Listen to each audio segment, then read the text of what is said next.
Mama, tata, trudna sam. Jel crnac? Nije crnac. Znači engleskinja. A ne, Hrvatica. Da kaže, Srbin.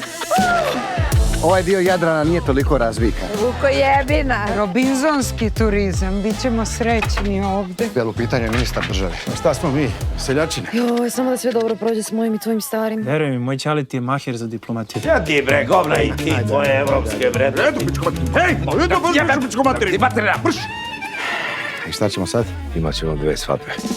Pravoslavnu. Ti si Ana nevina. Da. I katoličku. Ovo? To ne. Ja to nemam u budžetu. Pa na čemu da je isprosim? Koje darove nam nosiš, gostu srca čista? Celu zemlju Srbiju.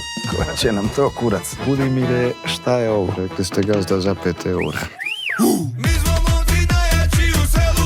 Strašno.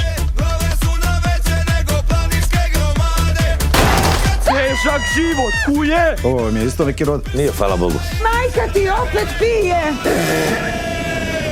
Gdje da idem? Izgleda da će da rodi! Ako neko ima nešto protiv, neka digne ruku ili neka ćuti zauvek.